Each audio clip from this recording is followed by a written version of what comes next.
Bonsoir, nous sommes le lundi 12 octobre. Merci de nous retrouver pour cette nouvelle édition du 7-8, le journal. On commence tout de suite avec les titres de votre actualité locale. Le gouvernement a annoncé 22 mesures pour enrayer la hausse de la mortalité routière, des mesures répressives. Nous verrons ce qu'en pense Jean-Yves Petit, directeur du comité yvelinois de la prévention routière. Demain 13 octobre se déroule la journée nationale de la sécurité routière. Et la ville d'Elancourt vient d'organiser son premier forum de l'immobilier au programme des conseils pour investir ou plus simplement trouver une location. Puis enfin, le bilan du festival de bande dessinée de Buc, c'était ce week-end. Les amateurs étaient nombreux à la rencontre des auteurs. Et l'hôpital privé de Trappes se met aux roses. L'association ADMI a été cet après-midi dans un établissement pour sensibiliser au dépistage du cancer du sein. Toute la semaine, dans le cadre du mois d'octobre rose, des événements sont prévus. Chaque année, en France, ce sont 49 000 femmes qui apprennent qu'elles sont touchées par cette maladie qui reste la première cause de décès par cancer chez les femmes. Écoutez les précisions recueillies par William L. Le dépistage organisé, c'est vraiment pour les 50-74 ans avec une prise en charge totale de la mammographie avec la palpation. Après, il y a certaines femmes qui vont passer des examens plus tôt, bien souvent parce qu'il y a des antécédents familiaux, tout en sachant que c'est 5% des cancers seulement. Donc finalement, dire qu'on n'a pas besoin de faire une mammographie parce qu'il n'y a pas d'antécédents familiaux, ce n'est pas une raison suffisante. Bien souvent, les femmes n'y vont pas parce qu'elles craignent la douleur, puisqu'une mammographie, ce n'est pas agréable, il y a une compression du sein, mais c'est essayer de leur faire entendre que c'est une douleur à très court terme pour pouvoir éviter une douleur à long terme, à savoir un cancer qui serait détecté à un stade trop avancé. Et sachez que vendredi 23 octobre, à partir de 14 h, une conférence débat est organisée à l'hôpital de Rambouillet sur le thème du dépistage du cancer du sein, une initiative mise en place dans le cadre du projet Sud-Yvelines Terre d'égalité que nous avions reçu sur notre plateau et dans le cadre de la manifestation d'Octobre Rose, bien sûr. Le comité départemental de la Ligue contre le cancer ainsi que l'ADMI, l'association de dépistage de masse des Yvelines, seront présentes.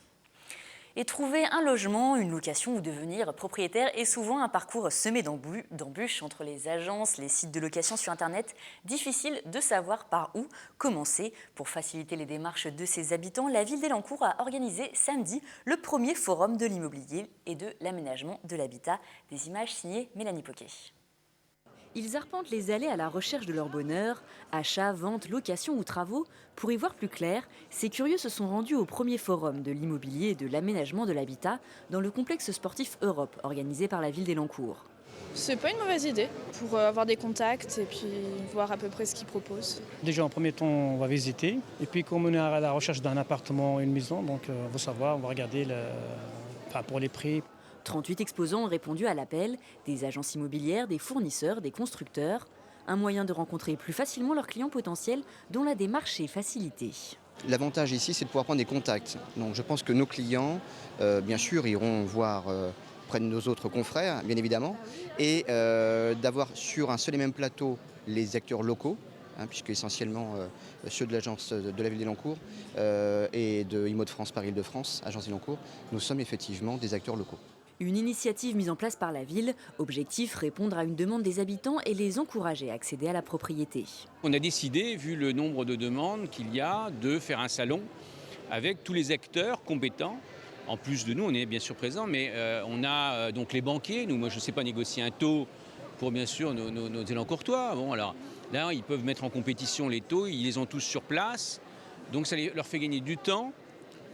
Et puis de la qualité de vie, parce que le but c'est d'améliorer leur habitat. Plus de 400 personnes se sont rendues au forum. Il pourrait être reconduit l'année prochaine et même inspirer la communauté d'agglomération de Saint-Quentin-en-Yvelines pour un événement similaire. Urbanisme, à présent, le programme d'aménagement de la ZAC Renard est déjà bien avancé. Les 24 hectares d'anciens terrains militaires situés au nord de Saint-Cyr-l'École devraient accueillir des logements, mais aussi des commerces, favoriser la mixité sociale et renforcer l'activité, mais aussi désenclaver la ville en hiérarchisant les voies. Ce sont les objectifs du projet dont la fin des travaux est prévue en 2021. Regardez ce reportage de William L. 30 000 mètres carrés d'activité économique, 1 500 logements et 3 000 mètres carrés de commerce. Voilà à quoi ressemble le projet pharaonique de la ZAC Renard de Saint-Cyr-l'École. Répondre à une demande de logement et redynamiser le commerce, le tout dans un quartier paysager qui s'inscrit dans une démarche intégrée de développement durable. On a fait un travail partenarial avec l'architecte des bâtiments de France pour pouvoir avoir un projet respectueux de ce contexte patrimonial et puis avec une implantation du végétal dans le projet toute particulière puisque l'architecte des bâtiments de France nous a demandé d'avoir 3 grandes perspectives historiques qui sont reprises dans le projet d'urbanisme et sur lesquelles on aménage des promenades, des espaces de récupération des eaux pluviales dans un principe aussi de respect du développement durable. Avec de nombreux promoteurs tels que Bouygues, la zone d'activité située sur un ancien terrain militaire devrait accueillir également une crèche, une école, mais aussi un pôle sportif. Une opération d'aménagement comme celle-ci, elle a pour objectif de s'équilibrer, c'est-à-dire que l'aménageur, il investit 90 millions d'euros pour acheter le foncier, donc le terrain au ministère de la Défense, pour réaliser tous les futurs espaces publics. L'aménageur réalise aussi les équipements, l'école, la crèche, le gymnase. Et en contrepartie, il vend les terrains à des promoteurs immobiliers pour équilibrer ses dépenses, pour qu'ils réalisent des programmes comme ceux que vous visitez aujourd'hui. Ce projet est aussi l'opportunité de réunir 2 quartiers existants, celui de la Fontaine-Saint-Martin à l'ouest et Langevin à l'est, dont la seule jonction actuelle est l'avenue du Général Charles de Gaulle. De nouvelles voies participeront à cette jonction. La fin des travaux est prévue, elle, pour 2021. Et nous allons parler sécurité routière. Maintenant, nous recevons en plateau Jean-Yves Petit, directeur du comité des Yvelines de la prévention routière. Merci et bonsoir. Bonsoir et merci d'être venu sur ce plateau et d'avoir répondu à notre appel. Nous vous accueillons pour parler de la journée nationale de la prévention routière qui a lieu demain, mais aussi des chiffres de la mortalité routière qui sont connus, les chiffres du mois de septembre. Ils sont donc, le nombre de morts s'établit à 262 personnes, soit une baisse de 17,4% par rapport au mois de septembre 2014. Une baisse qui vient modérer une année 2015 marquée par la hausse globale des victimes sur la route. Oui, absolument. Alors, c'est les chiffres nationaux, évidemment. Bien Il n'y sûr. a pas 200 et quelques tués, heureusement, dans notre département. 2015 est une mauvaise année pour ce qui concerne la sécurité routière, comme l'était malheureusement aussi 2014. Ces 2 années ont montré une hausse du nombre de tués, du nombre d'accidents, du nombre de blessés sur les routes de France. Pour ce qui concerne le département des Yvelines, où les chiffres sont évidemment beaucoup plus petits, nous n'avons pas une hausse aussi sensible qu'au niveau national. Disons que nous sommes globalement au même niveau que les années précédentes. Donc le gouvernement a mis en place une vingtaine de mesures qu'il va appliquer. L'objectif, c'est 2000 personnes tuées sur les routes en 2020, donc moins de 2000 personnes. Pour cela, donc, il y a différentes mesures. Donc, il y a l'augmentation des contrôles, notamment des mesures concernant la protection des usagers vulnérables. C'est ce que vous attendiez? Qu'est-ce que vous en pensez? Alors déjà, les 2000 tués en 2020, ce n'est pas notre gouvernement, c'est une directive européenne qui a dit diviser par 2 le nombre de tués d'ici 2020, ce qui pour la France représente 2000 tués. Maintenant, le comité interministériel de la sécurité routière s'est réuni s'est réuni le vendredi dernier. Là, c'est la première fois du quinquennat. Certains estiment qu'il était temps qu'ils se réunissent, compte tenu des mauvais chiffres de la mortalité, de la sécurité routière, en particulier mois de juillet, mois d'août. Alors, cette année, il y a eu beaucoup de mesures annoncées au 1er janvier. Il y en a eu 26 qui sont presque toutes mises en application. Et là, le gouvernement nous annonce de nouveau 22 mesures, plus 33 mesures complémentaires. Ça commence à faire beaucoup, mais il était évident qu'il fallait effectivement faire quelque chose.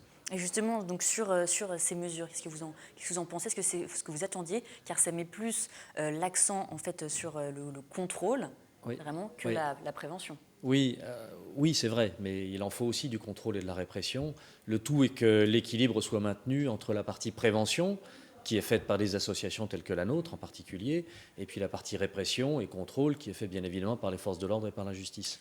Il y a 3 façons d'agir. On peut agir à la fois sur l'homme, sur le véhicule et sur la voirie.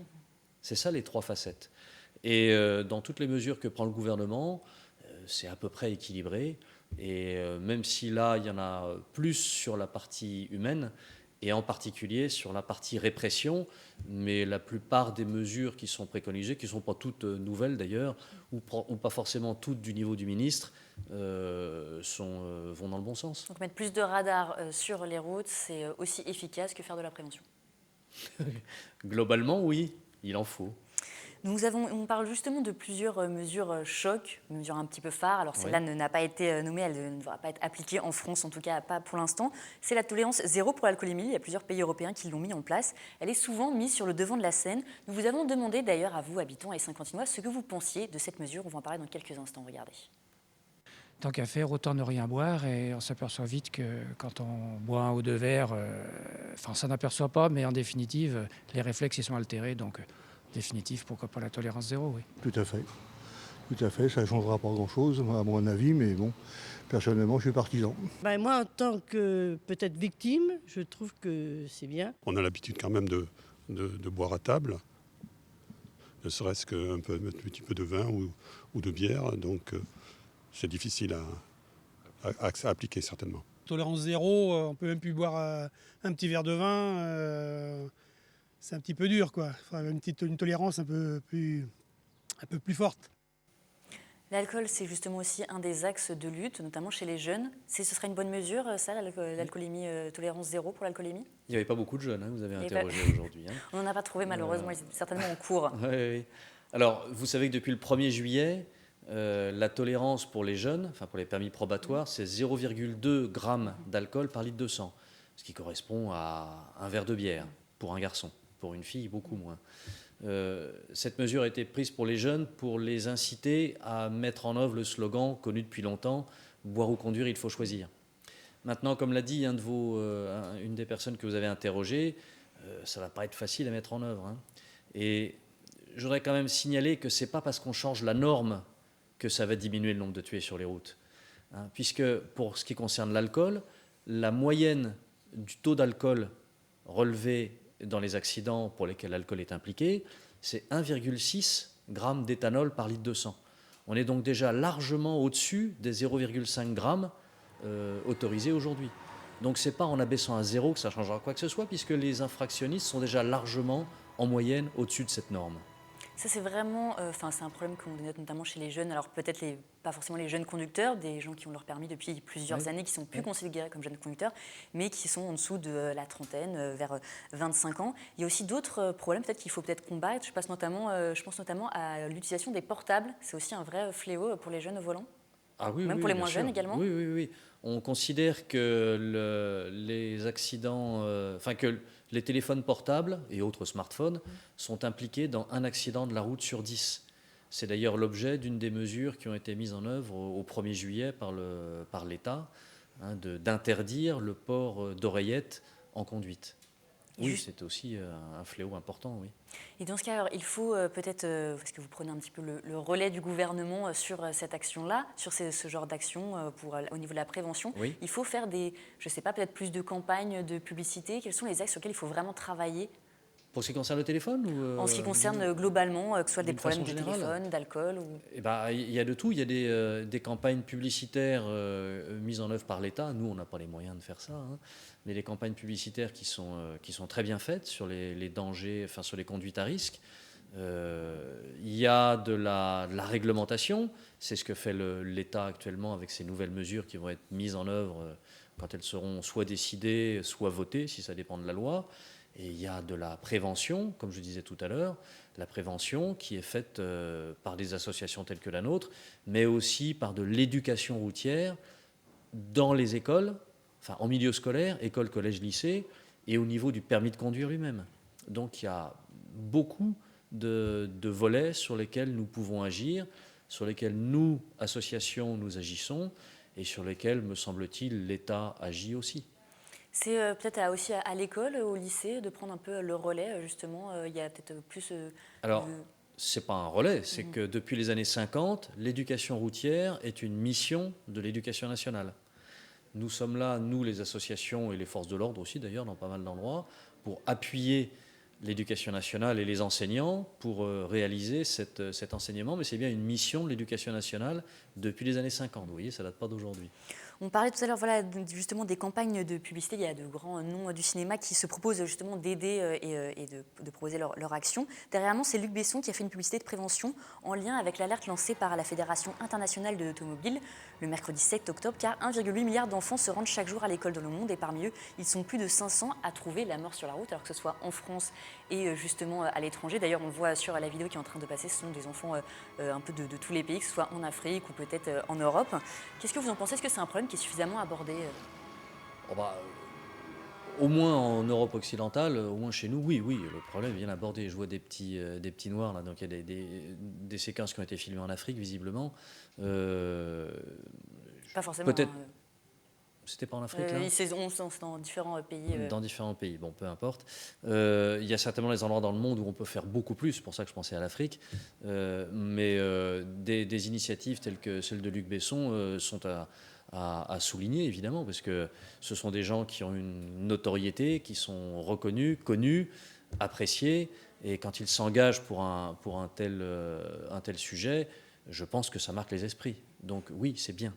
Une dernière question pour finir cet entretien. Donc demain, c'est la journée nationale de la sécurité routière. Alors, c'est une journée nationale comme il y en a plein. Est-ce que c'est peut-être une façon d'appuyer? Vous allez faire quelque chose en particulier pour refaire passer votre message? Alors, nous le faisons tous les jours, hein. Cette semaine qui a commencé, c'est aussi ce qu'on en appelle la semaine bleue, c'est-à-dire la semaine pour les personnes âgées. Et c'est dans ce cadre-là que nous allons demain à Fontenay-le-Fleury pour sensibiliser les personnes âgées aux risques qu'ils encourent sur la route. Et toute la semaine, nous nous focalisons plus cette semaine sur les personnes âgées. Très bien, et bien merci Jean-Yves Petit d'avoir répondu à notre question et d'être venu sur notre plateau. Merci. Nous changeons maintenant de sujet. Si vous êtes jeune parent ou que vous attendez un futur heureux événement, cette information va certainement vous intéresser. Ce week-end se clôturait la 2e édition de la semaine du massage pour bébés. Il existe en France plus de 1600 instructeurs pour cette pratique. Ils militent pour cette approche qui soulage bien des maux des tout-petits. À Versailles, pour cette occasion, un salon découverte était organisé sur le thème du bien-être chez les tout-petits avec différents ateliers à destination des parents et enfants. On écoute Marilyn Quéré, infirmière puéricultrice, nous parler des bienfaits de ces massages au micro de Mélanie Poquet. Le massage va stimuler tous les appareils de l'organisme, aussi bien l'appareil digestif que l'appareil circulatoire, respiratoire, aussi les appareils, le système hormonal et immunitaire. Et puis le dernier point, c'est le calme, la détente, des bébés qui pleurent un peu moins. C'est pas pour ça qu'ils font leur nuit, mais c'est des bébés qui passent mieux des périodes de réveil aux périodes de sommeil. Et si vous êtes fan d'Is No Good ou de Tom Tom et Nana, il ne fallait pas rater ce rendez-vous. Ce week-end se tenait la 22e édition du festival de BD de Buc sous les arcades du château de la ville. L'occasion pour les fans de rencontrer leurs scénaristes et dessinateurs de bande dessinée préférés, Sephora Namani et Mélanie Poquet. Pour sa 22e édition, le festival de BD de Buc accueillait ce week-end dans le château de la ville une 50aine d'auteurs, adultes et jeunesse, français et internationaux. Près de 6000 visiteurs ont fait le déplacement, certains même de Belgique. Il y avait certains auteurs qu'on voit rarement chez nous en Belgique. Et voilà, principalement uniquement pour ça. En fait, des auteurs comme Colin Wilson, qui vient d'Australie, donc on le voit très rarement. C'est pas forcément la rencontre au niveau discussion qui m'intéresse, c'est les voir dessiner en fait. Ce qui me fascine surtout, c'est de le voir dessiner. Peut-être parce que j'ai pas ce talent. Et du coup, je trouve ça toujours extraordinaire. Se prêtaient au jeu des dédicaces de célèbres dessinateurs et scénaristes comme Nicolas Tabary, Eroc, Franck Giroux, Bernadette Després, Colin Wilson et bien d'autres. Un rendez-vous attendu par les BDphiles comme les artistes. Un créateur solitaire est toujours en proie un jour ou l'autre au doute. Et le fait de rencontrer des gens qui le suivent depuis des années, qui lui demandent des nouvelles de ses futures créations, qui les attendent, c'est quelque chose de rassurant. Voilà. Tom Tom et Nana ont permis à plein d'enfants de démarrer dans la lecture. Voilà. Parce qu'on lit et on relit. Voilà. Ils n'ont pas peur de relire. Et alors donc ils se forment forcément à la lecture. Ça nous fait plaisir. Pourquoi? De voir l'illustrateuse de Tom Tom et Nana. Vous lisez beaucoup Tom Tom et Nana? Oui. Exposition et animation venaient agrémenter les séances de dédicaces ce week-end. Et les plus chanceux ont même pu profiter d'un atelier d'initiation au 9e art qui fédère toujours plus d'adeptes. Aujourd'hui, plus d'un Français sur 3 est amateur de bande dessinée. Et comme chaque lundi, vous en avez l'habitude, maintenant nous retrouvons notre chronique culturelle avec Sephora Namani. Bonsoir Sephora. Alors aujourd'hui, vous venez nous présenter les différents ateliers artistiques ouverts au public sur l'agglomération de Saint-Quentin-en-Yvelines. Tout à fait. Bonsoir Florane. Alors je viens vous présenter les ateliers qui permettront, je l'espère, aux spectateurs de devenir des spectateurs aguerris. Et nous commençons tout de suite avec, alors je précise par contre juste avant que la liste des ateliers proposés n'est pas exhaustive, mais ça aurait été trop long à recenser. Donc nous commençons tout de suite suite avec les ateliers théâtre proposés à la ferme de Bel et Bas de Guyancourt et son directeur qui nous explique l'intérêt de ces ateliers. C'est un formidable exercice pour prendre confiance en soi. C'est un travail de cohésion, de groupe. Et c'est vrai qu'à une époque où il y a beaucoup de pratiques individuelles, c'est un moment de collectif. Et c'est un moment fort où on échange des émotions, où on est extrêmement solidaire sur un plateau. C'est très très important. On joue pas. Nous, c'est ce qu'on essaie de faire dans nos ateliers, c'est que les gens jouent pas les uns à côté des autres, mais jouent véritablement ensemble. Ainsi, pour vous rompre à l'art théâtral, 3 ateliers sont proposés à la ferme de Bel et Bas de Guyancourt. Un atelier pour les 10-18 ans autour du texte Pinocchio, texte du célèbre metteur en scène de Joël Pomera, les mercredis de 16h à 18h à partir du 4 novembre. Également l'atelier pour adultes du lundi soir de 20h à 22h autour d'un texte de Molière sous la houlette de la compagnie Viva, compagnie en résidence, avec une représentation prévue en fin de saison.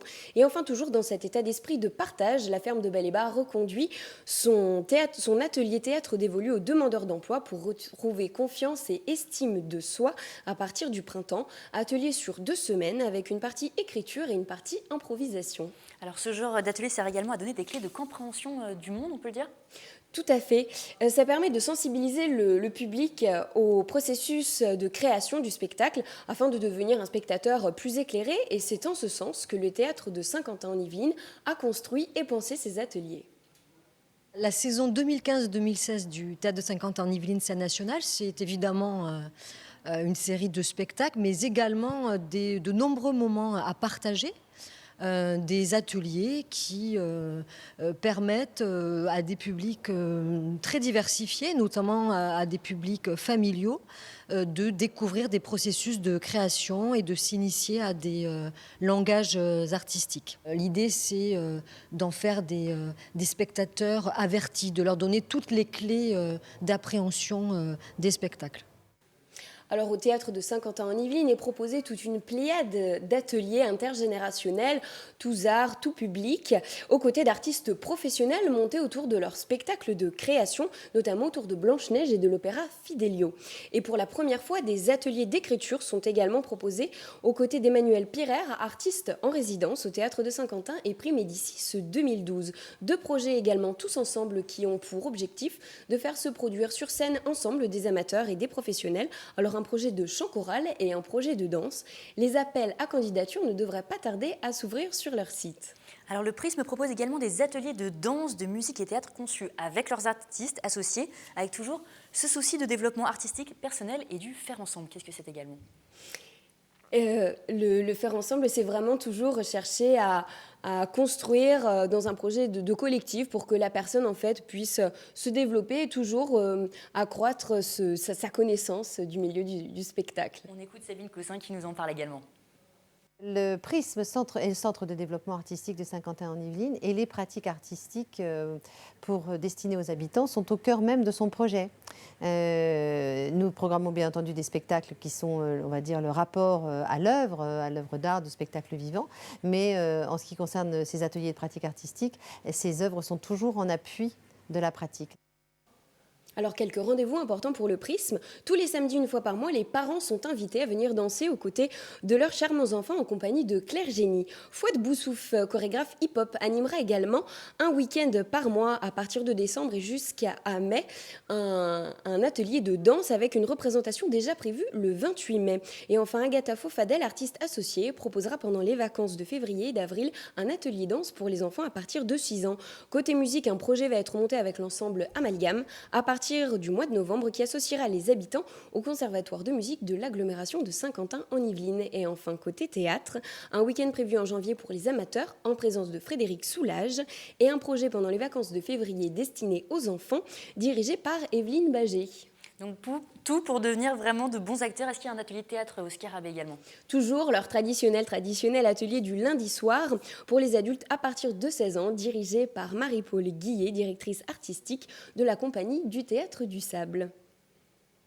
Chaque année, en fait, ils travaillent, on va dire sur le premier trimestre, ils sont plutôt dans l'expérimentation, avec des exercices, des jeux, des choses comme ça. Et puis à partir du mois de janvier, ils travaillent sur un texte. Donc, généralement sur une pièce, plutôt du théâtre contemporain. Et il y a une représentation au mois de juin sur la scène du Scarabée. Et nouveauté, un atelier d'improvisation pour les 14-18 ans est proposé tous les mercredis à la maison de quartier d'Orly Park de 17h30 à 19h. Merci Sephora. Est-ce que vous-même vous avez fait du théâtre? Un petit peu, et c'est vrai que ça sert. C'est vrai que ça sert, ça donne confiance en soi, ça aide à mieux s'exprimer. Donc voilà, n'hésitez pas à suivre les conseils de Sephora et renseignez-vous pour un atelier théâtre. Il y a vraiment eu beaucoup de visites, d'ateliers proposés, vraiment c'est à ne pas rater. Et vous nous en aviez aussi parlé déjà à Sephora. Natacha Atlas, je rappelle, sera demain mardi 13 octobre en concert à 20h30 au Théâtre National de Saint-Quentin en Yvelines. La chanteuse belge d'origine anglo-égyptienne présentera ainsi, après 5 ans d'absence, son nouvel album Myriad Road, coécrit, produit et arrangé par le trompettiste Ibrahim Malouf. On en parlera certainement dans le numéro de kiosque de Mercredi Sephora. Tout à fait, il y aura tout un sujet en fait qui lui sera dévolu. On va la rencontrer mardi et puis en exclusivité, vous aurez l'entretien qui sera fait avec elle. Alors voilà, kiosque, c'est à ne pas rater. Vous aurez peut-être quelques images de ce précieux concert, nous le verrons. C'est bientôt la fin de cette édition, c'est même la fin tout de suite. Vous restez avec nous pour regarder le 7-8 Sport de Mickaël Elmidoro. On revient sur le match de Maurepas et on revient sur les footballeuses également de Montigny-le-Bretonneux. Je vous souhaite une très bonne soirée. Je donne rendez-vous demain à 18h pour une nouvelle édition du 7-8 Le Journal.